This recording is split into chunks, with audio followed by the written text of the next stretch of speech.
So today I wanted to talk about coping mechanisms and how we cope with reality when we're stressed. I was just in Miami, and to be honest, I had a fun time, but if you're not mindful of how you spend your energy, you can overwhelm yourself and ultimately get stressed out. And if you don't have positive coping mechanisms, you will burn out. So if you don't know what coping mechanism is, it's how you deal with stress. Nobody is born knowing these things, but we all need positive ways to deal with our stress. So what I was doing was that I was just overworking myself, pushing myself to the limit. My body, my mind, I was overwhelmed, and I just needed to take a step back, which I realized.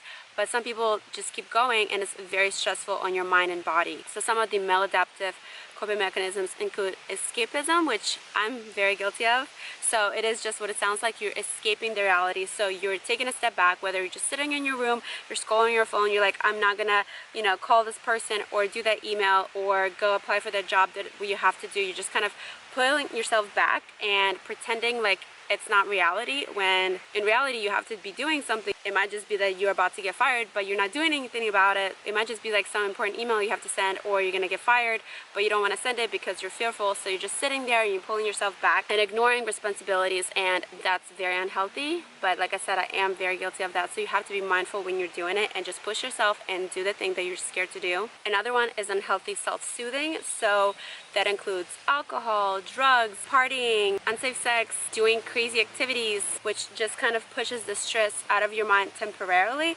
But then once all of that is over, it's gonna hit you again, and you're just gonna be stressed out again. And a third one is numbing yourself. So some people might seek adrenaline to kind of numb that pain. They might seek out drugs, they might seek out sugar, and I'm not saying that like eating a chocolate bar is the same as like doing drugs, but everyone has their own way of doing things. You might seek adrenaline doing like bungee jumping, whatever it is, but you're just kind of numbing yourself to that stress that you're going through. So all of those are still unhealthy. So you have to really pay attention to yourself and your mind and your body when you're pushing yourself to that limit. When you're stressed out, you have to pay attention to when you're exceeding your cognitive bandwidth. So whether that's the things that you have to do or the people that you have to deal with, it can get overwhelming for anyone. Everyone has a different threshold of what's going to push them over the edge of being very, very overwhelmed, but you have to just be mindful of it. For example, you can't put 50 things on your to-do list and expect yourself to do them all in one day. It's just unrealistic.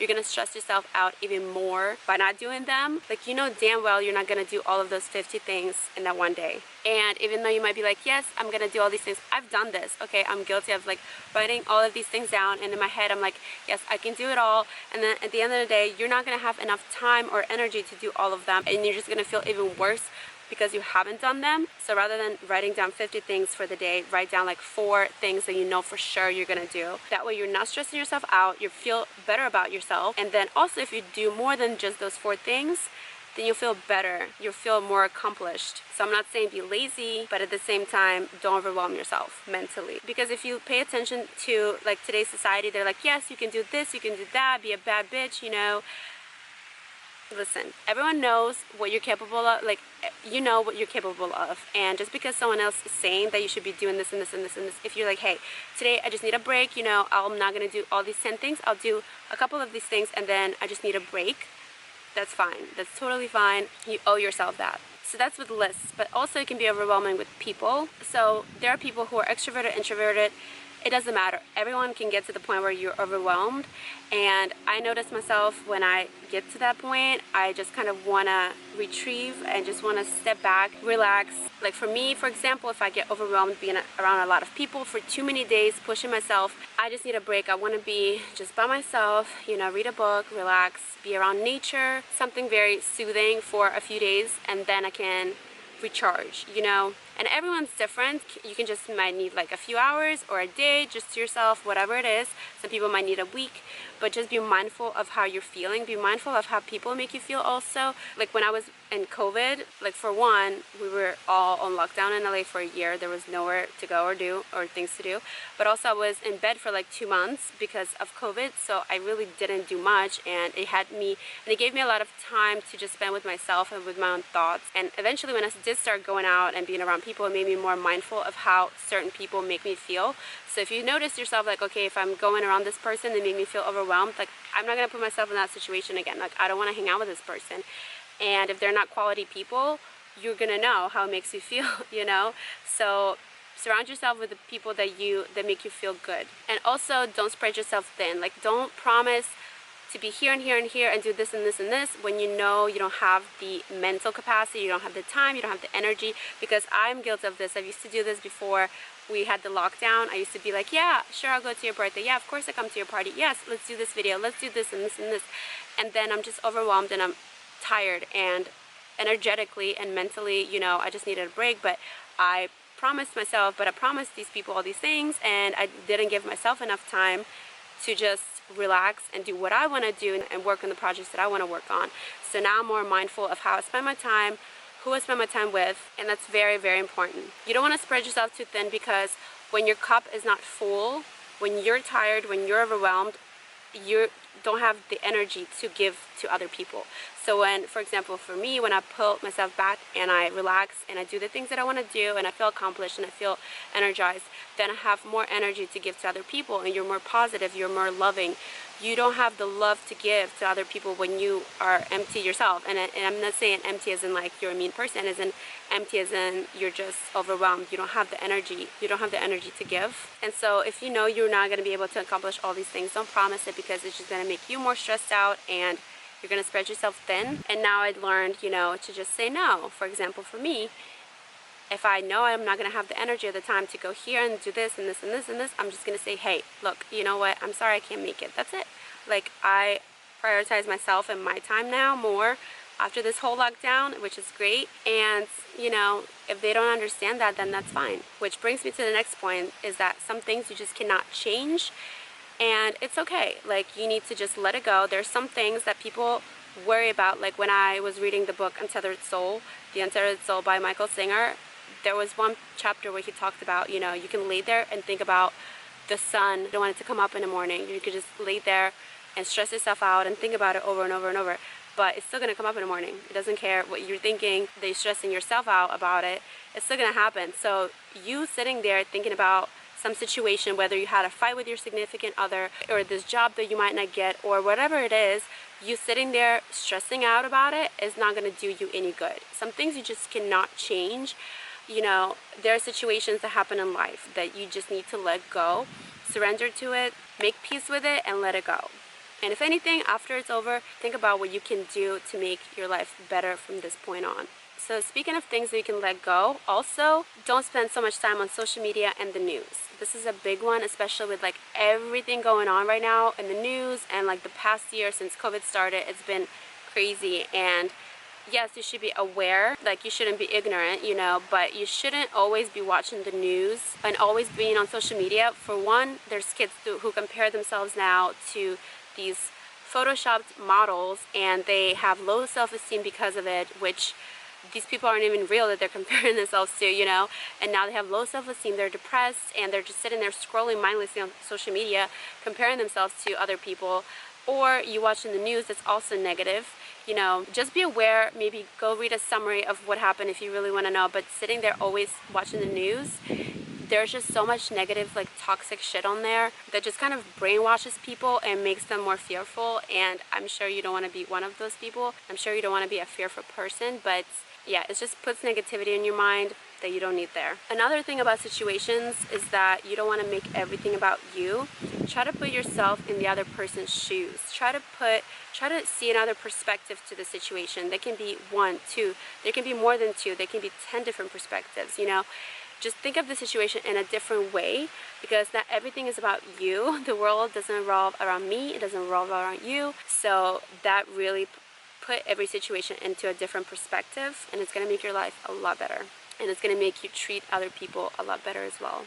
Because everyone always is going through something. You don't know what other person, how their day went, like what they're dealing with in their life right now. So it's very important to just take a step back and think outside the box. Also, after this trip to Miami, I just kind of came here, I kind of took a break. I came here to relax.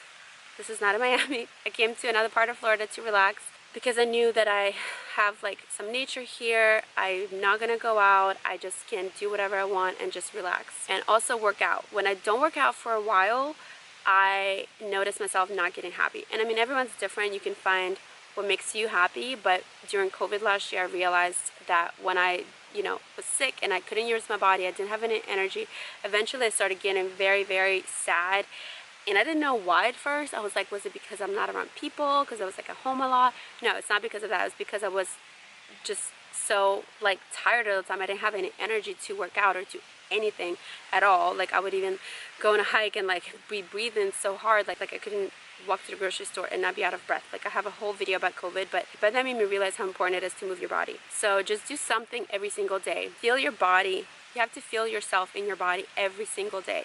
So you can go on a walk, go on a run, stretch your legs, move your arms around. You can go do aerobics, you can go to the gym, you can just do some arts and crafts. Use your arms, use your legs, use your body. It's so important to just not lay around on the couch and just be scrolling through Instagram, which I am guilty of. Like when I was sick, that's what I did.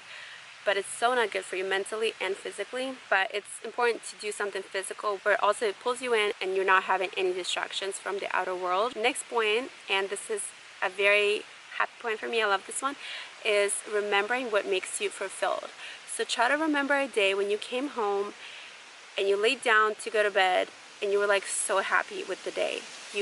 It made you fulfilled. You did something that made you so fulfilled that you were like, wow, this was a great day. Like I'm fulfilling my life's purpose. Like this was so great, and you feel happy and peaceful to go to sleep. I've had that. I've had those days, and we will be filming content with people, with good quality people. You're in a group setting, you're happy, you're making content for the world, you're doing something, you're putting something out there. And I mean, that was just for me, or I'm putting some sort of craft out there. It can be painting, not just a video. It could be anything. Everyone's different, of course. But just think back to the day when you came home and you were like, wow, that was a great day. I feel so happy and fulfilled. You know, some people go out, like we were talking about the negative coping mechanisms. They go out and they do all these things that they think are fun. But then at the end of the day, they come home, and when it's time to go to sleep, they're like just not happy with their thoughts in their head, you know? And you don't want to do that. It's just, you know, it's not healthy. Think of what makes you happy. Also, some people think that just doing the same thing every day is okay. You know, they're just getting into these routines. I've known people in my life that, you know, live in other parts, like in other states, and they're just into this routine day and week, and they're just like think that they're happy, but they're not. They're like miserable, but they don't realize it. So they're just stuck in this loop. They're not happy, and then the life just kind of passes them by, and then they're like 80 years old and they're like, what happened? So it's important to just kind of step back and really think what makes you happy and try to do more of those things. And the last point I'm going to make is mindfulness activities. So it's sometimes very hard for me to fall asleep. I'll just be laying there, and even if I put my phone away, no distractions, I'll still be like thinking things and thinking things and thinking things. And I'm like, okay, stop thinking. But it still happens, and it's just hard for me to fall asleep. And for some people, it'd be good to do deep breathing or a guided meditation. You can find these videos on YouTube. You can do some stretching, some yoga. You can go for a walk. But it's just being mindful of your body, of everything around you. You know, you're not distracted, you're present in this moment. You know, you can go for a walk without your phone. You can do the guided meditation laying down. You can do some stretching with listening to music, whatever makes you feel good, but without distractions. It's so important to be mindful and be in the now and not thinking about the past or the future. What happened before, stressing about it, what will happen, being anxious. Just try to be in the present moment and enjoy it and take it in, and also be mindful of the pattern of your thinking. So like I said before, if you feel yourself getting overwhelmed, whether it's with the things you have to do or with the people you have to deal with or with just situations in life, just notice it first. Notice how you're thinking, and then take a step back, take a breath, and then do something about it that's positive. Cope with it positively rather than negatively, but it's important to first realize how you're feeling. And The Untethered Soul, the book, really helped me a lot. I've read a few different books that were really good, but I think that one would be my favorite. But if you've never read any like spiritual kind of books like that, I would pick that one, because it really makes you think outside of the box, takes you out of your head a little bit. So I enjoyed that one. But that is it for today. So I hope you guys enjoyed this video. Have a good one. Don't forget to like and subscribe, and I'll see you in the next one. Bye.